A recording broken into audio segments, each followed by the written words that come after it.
Hey everybody, my name is Alex, and this is Bento Radio. Now, before we get started, I wanted to encourage you, if you haven't already, to go check out, although I know a lot of people have, to go check out my previous episode, which I did all about that, now removed, but still very disastrous, and you can still find compilations of it on YouTube even, I'm sure.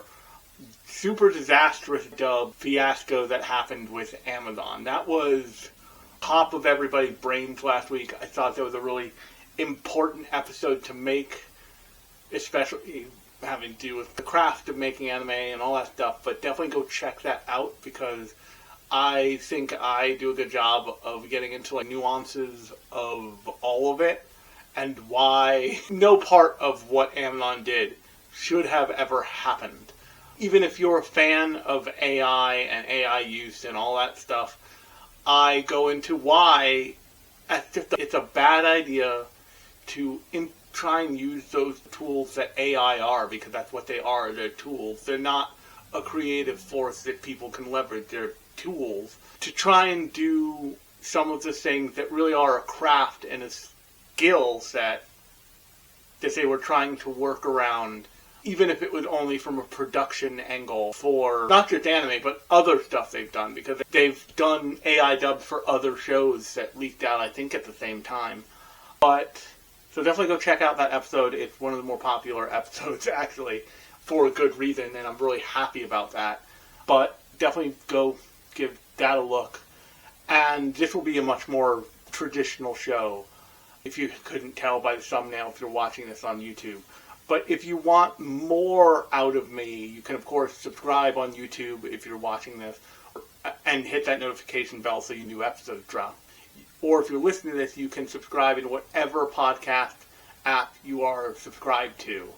But if you want even more of me, you can definitely go check out bento-box.ghost.io, which is the show's website / blog / my space where I put my thoughts about anime, even above and beyond this podcast very often. So go check that out. There'll be a post for this episode as well as a lot of the previous episodes. Not all of them, because I started that about the same time I started the YouTube channel proper for this show.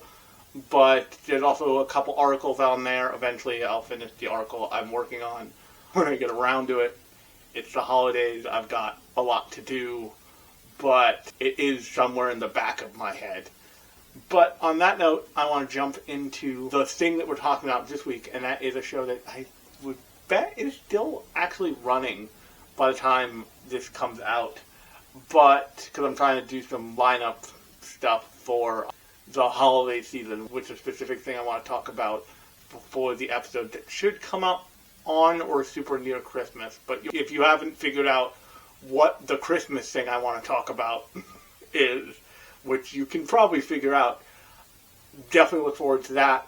But for the episode now, what I'd like to talk about is a little reboot, a remake of a show. And that remake is on Netflix, and that is the remake of Ranma 1/2.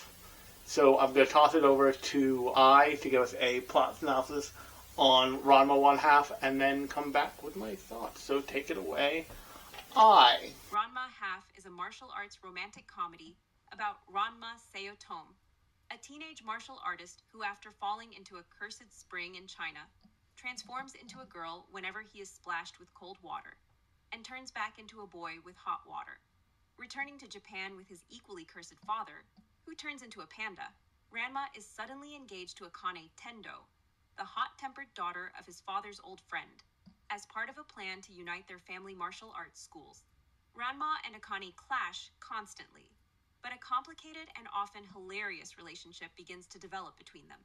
The story follows Ranma's chaotic life as he tries to cope with his curse, fend off multiple rivals and unwanted fiancés, like the Amazon warrior Shampoo and childhood friend Ukyo, and navigate outrageous martial arts duels ranging from figure skating to tea ceremonies.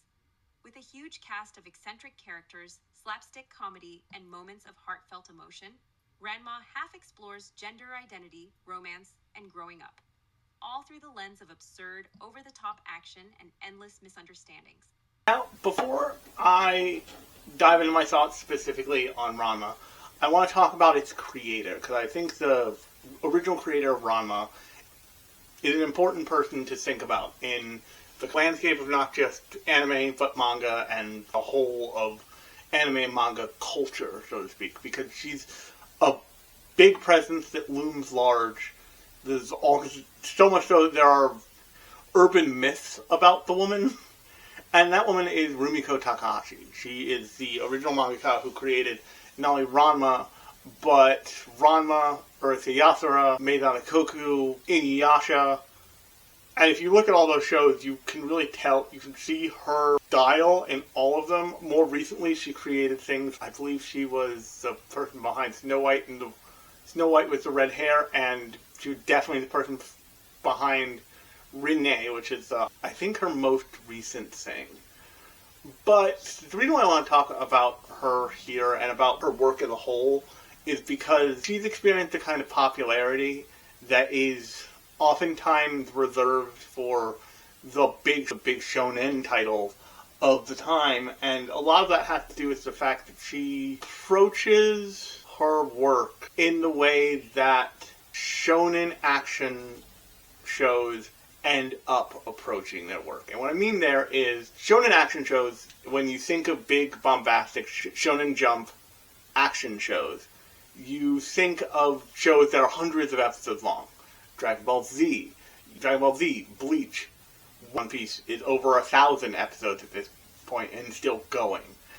But the thing that happens in those shows that doesn't get to happen in other shows, even shows like, a more modern show like My Hero Academia, which is ending, have explored so much more than lots of other shows get to, because the format has created this space for these super long-running shows. My favorite example of this that I always go back to is in the world of Naruto, canonically, how the mail is delivered. That's insane. There's a really famous filler episode of Dragon Ball Z where Goku and Piccolo go get their driver's license. The sheer popularity of shonen action anime creates a space where people seemingly on a viewer level can't get enough of those shows. So what they do is, for many years, they just kept them on the air. They would technically call a couple of arc and a half of Naruto like season 37, but that wasn't really how it worked. It was never that clean of a ending. It never felt like a really clean cut in any of those shows. And the reason why I'm saying this is because that's similar to what's happening in Rumiko Takahashi's work, all of it. It all kind of goes along endlessly. So much of her work doesn't fit into that seasonal structure that we become used to in anime. When, back in the day, anime, especially shonen action shows, didn't really have seasons, like I mentioned with Naruto. They had arcs, and there arose all of these watching guides for what to watch, what to skip, what was filler, what was not, what was good filler, and what was not, what was worth it and what was not. A great, more tangible example of this is another remake, the Fullmetal Alchemist Brotherhood. The original Fullmetal Alchemist, the 2004 one, from what I understand, is unfortunately vanishing from the internet in some real meaningful and horrifying ways. Depicts the story of Barry the Chopper in it. But if you watch Fullmetal Alchemist Brotherhood, you get the end of that story, but you never get the beginning of the middle. In the original Fullmetal 2004 version, there is an episode devoted to Barry the Chopper, and you see Ed and Al deal with him. You see Wenry, by the way, spoiler alert for the original 2004 Fullmetal Alchemist adaptation. You see Ed and Al have to deal with Barry the Chopper, and he kidnaps Wenry, and it's a whole big deal. And having that knowledge base, when you meet Barry later in the show, you're meeting him in context, and you're meeting him with all of that stuff given to you much earlier. As almost like a filler throwaway episode, that story is given to you earlier, so you understand like, oh, this guy was supposed to be in prison, and he got transferred to this suit of armor, and yes, he's a terrible person, but you shouldn't be doing this to any people, period. And once he transfers the suit of armor, he becomes a supporting character, and he feels much less menacing and much more like a character who you want to root for because he becomes one of the good guys, essentially. But when you're watching the Fullmetal Alchemist Brotherhood version of the adaptation, you don't get any of that backstory. It's done entirely off-screen. And so, in long-running shonen, you have things like the new adaptation of one called The One Piece that's, I think, being done by MAPPA and might be going on Netflix whenever it premieres. But you also have things like Dragon Ball Z Kai, where they're adjusting the pacing and they're pulling out all of the extra parts. But a thing that I've always thought is that those extra parts give the fandom more to latch onto. You spend more time with those characters. And yes, writing-wise and pacing-wise, that might suck. But it feels less... It feels more like you're living inside the world. And it also gives the people making that stuff an opportunity to hang out and play around in that world. Now, if you flip over to a Rumiko Takahashi, oftentimes romance-based story. Not only is romantic comedy because Inuyasha is a period piece romantic fantasy drama kind of thing, overarchingly. It certainly has comedy moments in there because Rumiko Takahashi, and she always does those things. But the way she writes her stories, you're spending so much time with those characters. And in the stories aside from Inuyasha, they're not as heavy. There's no point at which you would be in a scenario in which you're powering up a spirit bomb for 3 episodes, for example. The only time you would ever have that happen is if you were everything is so goofy and fun, and for the fun of it, that you don't have this weight that you're trying to maintain across stretch of a bunch of episodes in the way that you get with something like Bleach or Dragon Ball Z or any of the big 4 shonen jump shows. So you really do get this feeling of living with these characters and living in the world of oftentimes Tokyo that Rumiko Takahashi is playing with. And for much of her work, it's also set in early 90s, late 80s Japan, in a way. Inuyasha is a bit different because it's set much closer to now, but still not that close to now. It's set in 2001 or somewhere around there.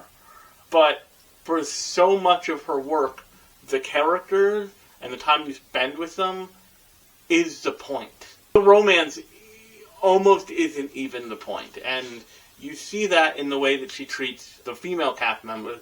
Female cast members are oftentimes on a plane above any of the male cast members. If you look at Urusei Yatsura, the character you remember is Lum from that story. If you look at Ranma, the characters you remember are like Shampoo, Akane.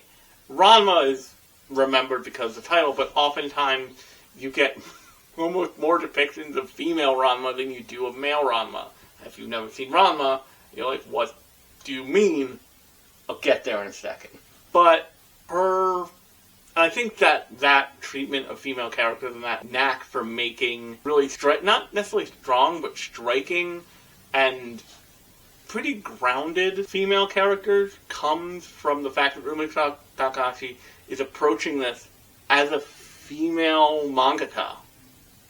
Her female characters feel very different from Toriyama's female characters or Taikobu's female characters. And even though there is, especially in Ranma, a ecchi bend to not just the treatment of the characters, but some of the storylines even, it feels much less gross than what I was talking about with the treatment of all the female characters in something like Tougen Anki.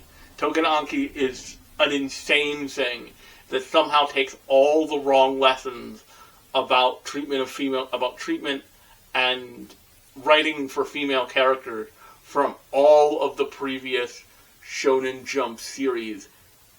I've never seen anything like it. And because the show, and probably the core property, isn't good enough, you notice it so glaringly that it's insane.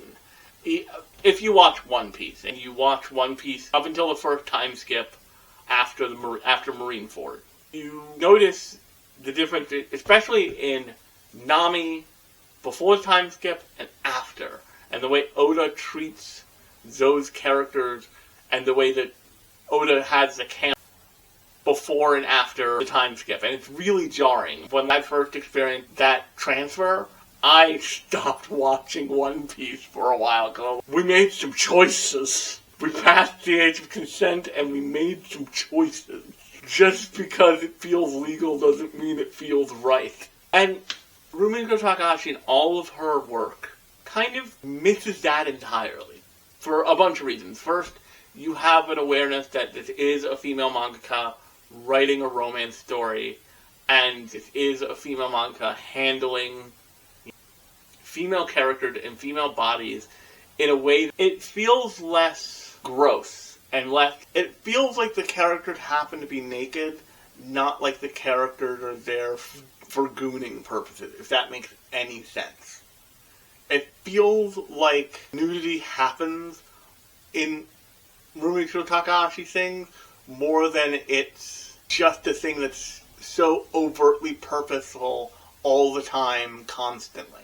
And there's a little bit of an element of pervy old man in a lot of her work. And we'll get to the pervy old man character because I want to talk about specifically the way Ranma was remade this time versus its original, very long run, very insanely successful first adaptation. But all this is to say that Rumiko Takahashi is a really famous mangaka, and it makes total sense that they would want to remake not just Urusei Yatsura, which they've been remaking for a couple seasons. I don't know if they've finished that, but I know they remade that. To much fanfare, by the way. Urusei Yatsura is maybe the third most popular Rumiko Takahashi thing after Ranma and Inuyasha, and I think it might be the second, and it might be a tie for most popular with Inuyasha and Ranma, depending on the numbers. But, so here's what I want to talk about, the remake versus the original, because I was around for both. And I'm not kidding when I say that in its time, in the mid to late 90s and early 2000s, Ranma was everywhere. Ranma 1/2 was everywhere. It was a mainstay of anime, and especially in American English-speaking anime fandom. Viz was pushing it every which way and sideways constantly. And they had things down to Ranma 1/2 alarm clocks you could special order. I distinctly remember seeing that featured in an ad on a different VHS. But that wasn't a Ranma thing, by the way. It was so pervasive, and the reason it was remade is because it remains this really important thing in the culture for a variety of reasons, not least of which being it's considered to be a really positive depiction of a transgender character, or a gender fluid character even more so, in anime. And for lots of the kind of queer community, that's really important, and that was really important and formative in their experience of anime. And that's not the first or last, that's not the last time that Rumiko Takahashi would do things like that in her work, but it is probably the loud statement she's made about that stuff. And you combine that with her use of tropes and her use of, once again, ecchi theming and plot lines and characters, and you make this thing that I remember when the announcement was that Ranma was going to be remade, thinking, and I wasn't the only person who thought this, because I saw other people doing this out loud on Blue Sky and the rest. They're going to handle certain characters, certain storylines, certain visual scenes, And this is part of the reason why the nudity in Ranma doesn't feel so, like... It's not that it's not in your face, but it doesn't feel as gross as in other shows, is that the main character, Ranma, changes from a boy to a girl when he's doused with cold water and changes back when he's doused with hot water. So you built this thing where he basically very oftentimes just goes and takes a bath to change back.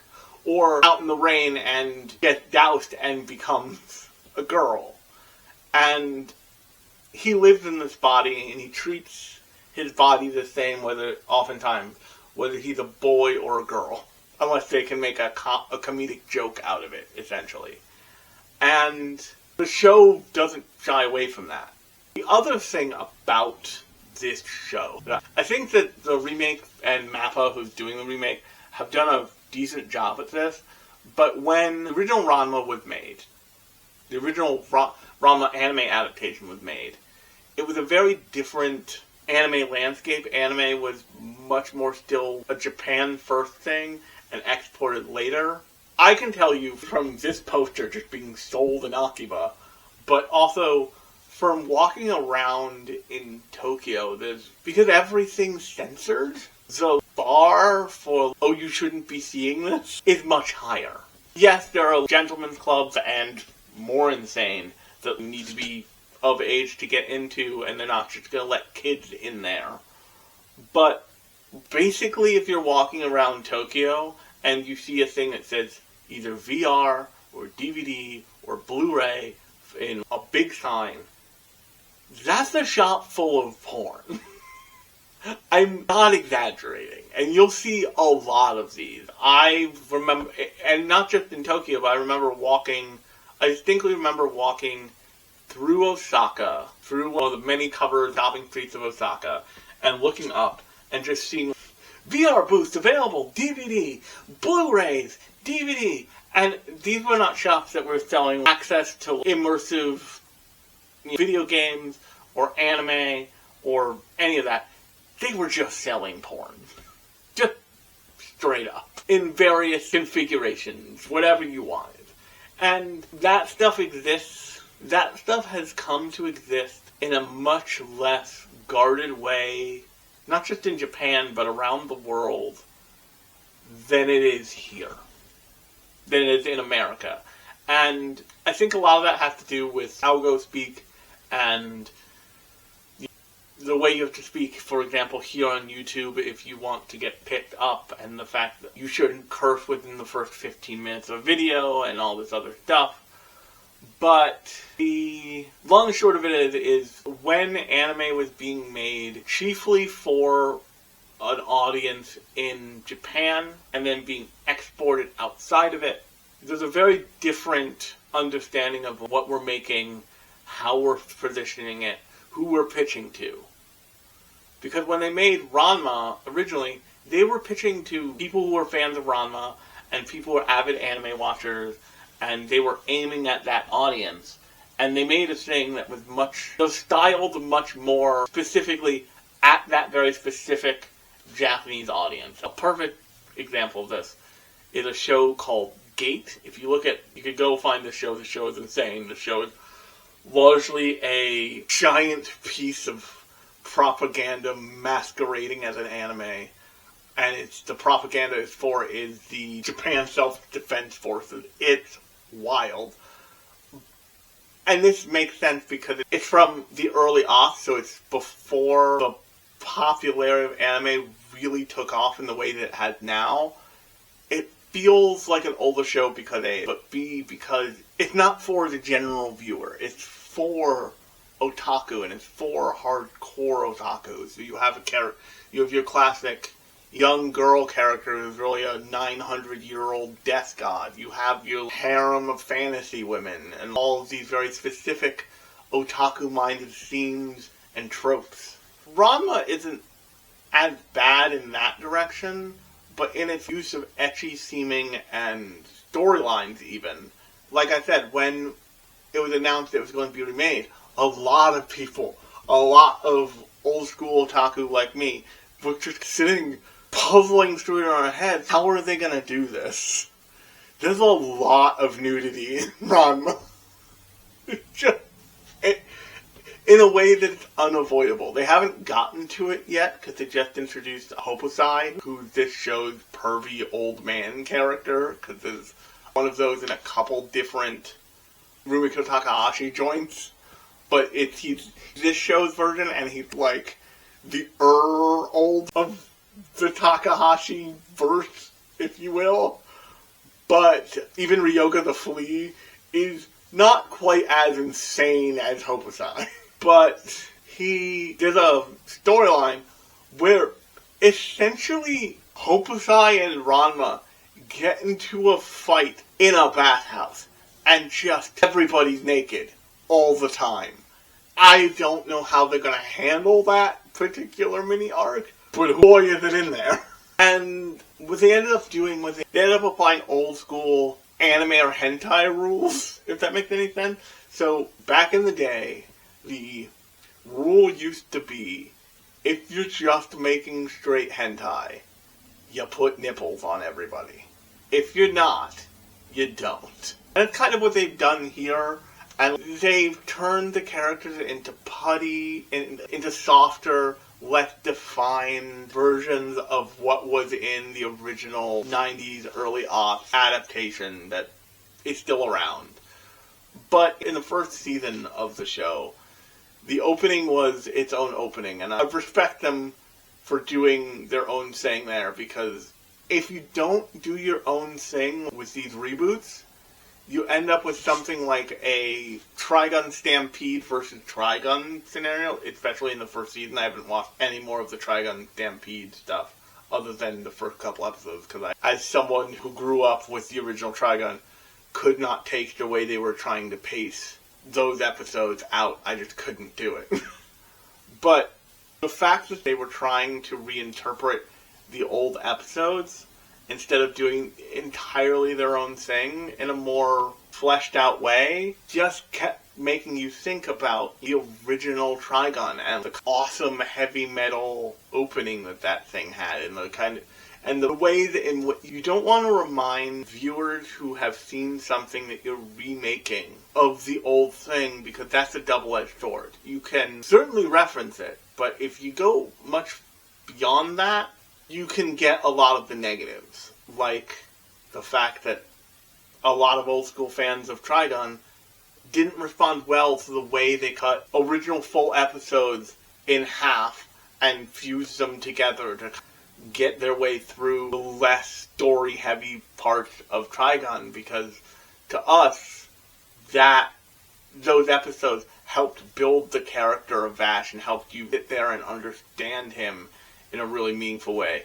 Regardless of the fact that nothing in that show moves in the original Trigun. It's wild.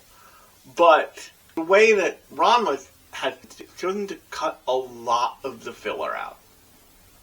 But like I said, in Rumiko Takahashi stories, you don't need that much filler, because the arcs, she does so many arcs in Ranma's, and the thing ran for so long that there's no way you run out of it, if that makes any sense. The best thing I can commit to is something like Lupin the Third is up to part 6 or 7, I think. Actually, it might be only up to part 5, but actually I think it might be at part 6. But the format of Lupin lets it keep going constantly, and they introduce new characters and they take characters away, and they've even done alternative tellings like the Woman Called Fujiko Mine, which is an excellent addition to Lupin's thing. But it can just go, and you can live with those characters and hang out with those characters and go on adventures and have hijinks, and it's not a big deal. And in that way, what filler exists doesn't feel like it, because you're just hanging out with those characters more. The line between what's canon and what's not canon blurs because there's no ending, if that makes any sense. And the biggest criticism that lots of people, including me, would have with any Rumiko Takahashi work is that they're not designed to end. They're designed as these ever-running treadmills of they won't they romantic stuff. So once you know that and you get it out of your head that this story is going to necessarily have a conclusion, and you let yourself have fun with it and enjoy the zaniness of martial arts mayhem of Ranma, it becomes a whole different thing. It becomes a whole more interesting, more fun, kind of zany time that you can hang out with and have a good time with, and you don't feel as much pressure to see every single episode all the time, because just as soon as something starts, it will be over, and then they'll add the character to the giant toy box of characters they can mess with. They introduce Kuno, and then they introduce Nodachi, Kuno's sister, and then they introduce Shampoo, and then once they introduce those characters, they can add them to the stew of the pot, and just have them bump off each other and play off each other, and have interesting moments here or interesting moments there, and in a way that's not true with something like Naruto, or something like One Piece, when you're sitting inside of a filler arc. Especially for Naruto. When you're sitting in a show like Ranma, you feel a lot more like you're spending time with the characters, because the storylines are so low stakes, or so blown out and big, something like she did with 9 billion shards of the Shikon Jewel in Inuyasha. That almost doesn't matter. It's not the point. The point is to spend time with the characters. And if I had to guess why Yashahime, the continuation of Inuyasha, wasn't as popular as Inuyasha is, other than it being a many years removed from the original release of Inuyasha, continuation and sequel to that story, which obviously loses some interest over time, it's because they probably focused the story a whole lot more. They didn't have this nebulous story that allows for just really interesting character relationship writing and storytelling that feels much closer to your watching slices of these characters' lives. Because if you watch Ranma, they show them doing really normal stuff. Unlike many shows of its kind, Ranma spends a shit ton of time in school. Ranma spends time at home. The show is much more domestic than a lot of people are used to. If that makes any sense. Yes, Ranma is this incredible martial arts, and yes, they have the Drowned Springs and all these characters, including a character who just showed up this season, who's a character named Moose, who turns into a duck. Wild. Absolutely insane. But the giant cast of, specifically Ranma, lets you have an infinite amount of fun and look at characters. I'm writing this story, I want to Ryouga and Ranma in this story, or I want to use Akane and Shampoo in this story. And she's given herself, Rumiko Takahashi that is, she's given herself this large cast of characters that she can then go back to and take apart and put together in interesting ways that allow for a different kind of storytelling that is less focused on the end goal of the story and more focused on just hanging out, in the way that shows like Seinfeld and Friends are just about hanging out with people and hanging out with your friends. Same thing with How I Met Your Mother. Those shows all end, but they weren't necessarily designed to, if that makes any sense. If you look at a show like Fullmetal Alchemist, go back to Fullmetal Alchemist, that show has a beginning, a middle, and an end. And it's designed to be that way. And a lot of what you've been seeing with newer generations of shonen from Shonen Jump is shows that have definitive ends. These are not the long-running shonen action nonsense of the original days of the Big Four, One Piece, Dragon Ball, anything. Dragon Ball all the way to Dragon Ball Super or whatever you want. Or Bleach. They are these, which was cut short because of popularity. I'm not kidding. Ranma is of a thing that's much closer to something like Friends, where it is a show that was designed to keep going with mini story arcs for dozens of seasons, if possible. And even from the very early parts of this new remake, you can tell that because not only are they doing after arc, but if you look at the original show and you look at the current adaptation of it, they're doing arcs that they didn't do in the original Ranma. They skip over, I believe, entirely the ice skating martial arts arc.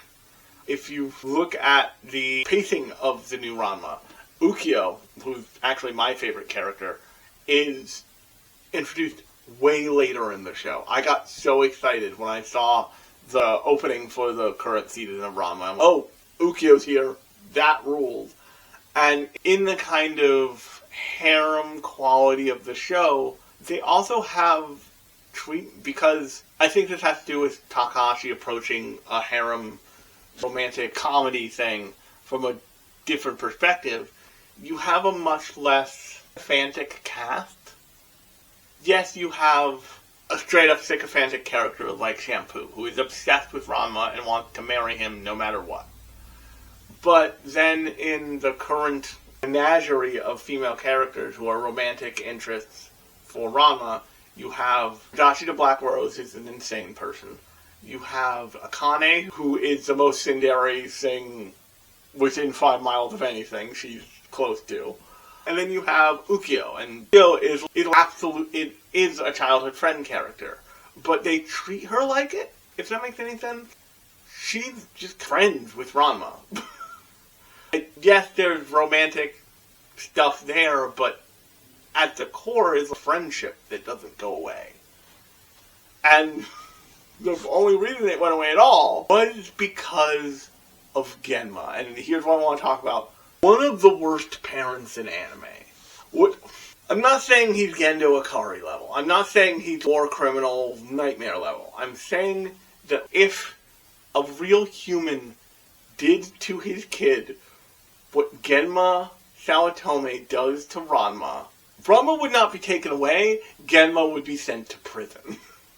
Because Genma is essentially going more or less all over the planet, all over the world, or at very least all over Asia, and promising his kid to the nearest guy with both access to food and a daughter. Wild behavior. Insane behavior. The only time he promises Ranma to someone that's on the level is promise Akane's dad's name, Akane Tendo's dad's name, but it's when he says, "My son will marry your daughter." When they do that, it's less of a on paper blood oath thing. It's more just like, we want this to happen, so we're gonna commit these two to each other. And Tendo doesn't even have kids at the time, I don't think. And so when Nobiki is the oldest, so she was originally the promised child. Nobiki is the middle sister. I forget the oldest sister's name, but she was the oldest. She was originally technically the promised child. Nobiki is the middle child, but Akane is the one who's the same age as Ranma when they get around to it. Because her dad isn't blameless in this either. He's just as much of a chuckle fuck, but he has some level of self-preservation and pride in his kids. Genma Sawatome, and the reason why I remember his name is because he is for a period of the show, Genma Sawatome is the driving force of the conflict. When Ukyo shows up and tries to murder Ranma, it's because Genma promised that he would take Ukyo with him and take their family's okonomiyaki cart as dowry for Ukyo and Ranma's future marriage. And then he just grabs Ranma and the cart and leaves, essentially stealing their family's livelihood without keeping up his end of the bargain that guaranteed it to him. When Shampoo shows up, it's because Genma made him fight Shampoo in ritualized combat in which the victor wins the other person's hand in marriage. If a male contestant defeats a female contestant, that female then has to marry that person. Also, he could eat food from the marriage buffet table. It's beyond madness. He is by the middle, in the middle-ish of Ranma. Everyone regards Gendo as just like, you motherfucker, you absolute dumbass. What is wrong with you? Why are you doing... Why? Just simply why? And it's incredible. I used to do a panel entitled Mommy and Daddy Hate You, A Guide to Shitty Anime Parenting. And because it was a great joke, I started that off with just a picture of adult Naruto, which always gets laughs. But eventually, you get to Gendo. To Genma Saotome, you get to Gendo pretty quickly. But you get to Genma Saotome, and everybody who's seen Ranma's eyes just like light on fire with rage at this man. Because he is the most irresponsible parent who, even promising his kid hand in marriage for a hamburger aside, which is that's not an exaggeration. He's abusive to his kid in a way that no one else in the show is. Genma regularly drop kicks Ranma into bodies of water. Knowing full well that will not only straight up drop kicking your kid in the stomach so hard he goes flying, but also will turn him from his chosen, at this point very chosen, and very comfortable gender of being just a teenage boy to being a teenage girl. It's wild. Akane's dad is definably not as strong as Akane, just is rolled over constantly by the women in his life. No one else has the mean and shitty streak that Genma Saotome has. It's unbelievable. I have no words for it, really. It's bizarre. Now, the last thing I want to talk about here is Ranma 1/2 heart, if that makes any sense. Because a thing that can happen with so many of these shows is that the romance can fall away after a while. You can stop caring about whether or not they will or won't, so to speak. And it's a really hard balance to strike of that won't they when you care. One of my favorite romance anime of all times is His and Her Circumstances. And the reason why I love that show so much, and why I also love that manga so much, is because they get around to all the characters who are coupled up being couples pretty quickly, or being in whatever version of a relationship they're supposed to be in pretty quickly. And through doing that, they get the question out of the way really quickly. The main characters in His and Her Circumstances get together and sleep with each other in pretty quick succession. They become good friends, and as the show calls it, more than friends, less than a couple, and then straight up a couple pretty quickly. And then they start to explore what being in a relationship looks like, and what drifting apart in a relationship looks like. And so they completely avoid the will they trap problem of rom-coms or romantic dramas or whatever. Not just Ranma 1/2, but all Rumiko Takahashi shows, on some level, just soak in that will they won't they-ness. But the way they mess with it, if they cut the main couple hate each other in a very public way, but there be something there that is real meaningful affection that the world is forcing to accelerate in a way that's beyond what either one or both of the characters want. In the form of Urusei Yatsura, Lum loves the main character more than he does, and fantastical circumstances make it so he saves the world by playing tag and catching her, and she falls head over heels for him, and he's just a teenage kid trying to get by in life. And they portray that pretty well, especially in the remake from what I've seen of it. But in this, you have Ranma, who's got his whole thing happening, who didn't ask for any of this shit, who's essentially forced to deal with this, and he's not a legal adult who can make any choices for himself. And his father is, once again, a giant piece of shit. And Akane, who was just defaulted to being his fiancé because her two older sisters are older than Ranma in a way that's meaningful. And up until she meets Ranma, basically every interaction with a guy has been them trying to beat her into submission to ask for her hand in marriage and or a date. Neither of these two want to do this, but by sheer proximity to each other and putting up with each other, they grow closer to each other. And that part happens in a way that feels more natural than the forcedness that the story is trying to attempt. So you feel it, like it gives it a genuine heart of, the characters hate the idea of being forced to marry each other. But that doesn't mean that they hate each other explicitly. It just means that they don't want that kind of relationship, or they don't know if they want that kind of relationship. And the thing that actually Rumiko Takahashi does really well in this and other stories, it relies on our training as viewers to ship them together in our heads, even if it's not what ends up happening. And even if it's not a thing that would ever be for real. Because we're so used to seeing that dynamic play out in other things before Ranma and after Ranma were originally published. And so the show knowing that and playing with that, but then also showing them just become good friends, there for each other's weaknesses and their strengths, it gives the show so much more heart than your average they won't they rom-com.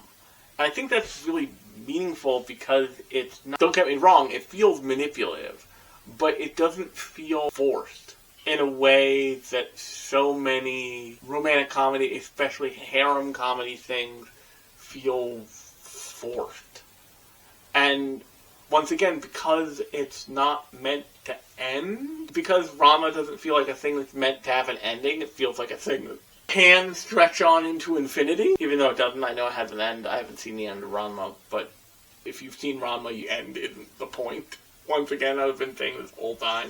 You're just going to be hanging out with these characters for a long time. You feel that from episode 1.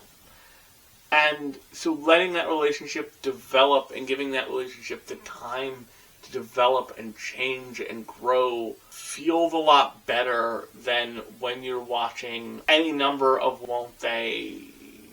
back and forth anime that may feel great to watch at the very beginning. Even something like Love Hina feels fun and crazy at the beginning, and then halfway through that story, you just get this sense of, what are we doing here? The thing about Ranma, specifically, is it gets to that middle part so much quicker, and because it gets to that middle part so much quicker, of where most things you'd be asking, what are we doing here? It just feels more comforting, and you're just more accepting of it because it's all at the same level, if that makes any sense. There are some spikes and moments, but they're not as noticeable because the story's doing something different. Once again, it's more of a format like Seinfeld or Friends, or even How I Met Your Mother. It's less of a format like a traditional rom-com movie, or something like that. And that's actually where I'm going to end it. So, hey, I hope you enjoyed the podcast, and if you did, be sure to subscribe wherever you're listening or watching. If you're listening to it on a podcast platform and they allow you to give a 5-star review, be sure to do that. If you're watching this on YouTube and you really liked what you saw, be sure to subscribe to the YouTube channel and like the video. In addition, if you want to make sure that you don't miss a beat, be sure to hit that notification bell so you know when new episodes drop. But if you're wondering, they drop every Thursday night Eastern time. And on that note, if you really love the podcast and you really love what I'm trying to do here, be sure to give the website a look. That website is bento-box.ghost.io. There will be a link in the description of either this podcast or this video. It'll also be linked in the description of the entire podcast on the on the information page. It'll also be linked in the description of the YouTube channel. So there's plenty of ways for you to get to that website and check it out. If you want to follow me, my social links are also listed in the footer of that page. So once again, go over there to find that stuff. But I hope you liked the episode. I look forward to talking to you next time. But until next time, I have been Alex. This has been Bento Radio, and I'll talk at you later.